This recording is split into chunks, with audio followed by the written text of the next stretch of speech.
15 तासांपासून अडकलेल्या मच्छीमारांची अखेर सुटका. लष्करी हेलिकॉप्टरच्या साहाय्याने प्रशासनाने गिरणा नदी पात्रातून अडकलेल्या मच्छीमारांना काढले बाहेर. कालपासून नाशिक जिल्ह्यात पावसाची संततधार सुरू असल्यामुळे जिल्ह्यात सर्वत्र पावसाचा जोर सुरू राहिलाय.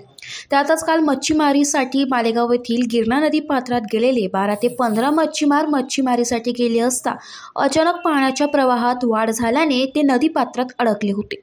प्रशासनामार्फत त्यांच्या बचावासाठी शर्थीचे प्रयत्न सुरू होते. अखेर आज दिनांक 5 ऑगस्ट रोजी दुपारच्या सुमारास लष्करी प्रशासनाच्या साहाय्याने हेलिकॉप्टर बोलावून मच्छीमारांना वाचवण्यात प्रशासनाला यश आले. लष्कराने अडकलेल्या सर्व मच्छीमारांना सुरक्षित स्थळी बाहेर काढले. लष्करी प्रशासनाच्या या मदतीनंतर मच्छीमारांनी लष्करासह स्थानिक प्रशासनाचे आभार मानले. नाशिक वार्ता न्यूजसाठी प्रतिनिधी अजित सय्यद, नाशिक.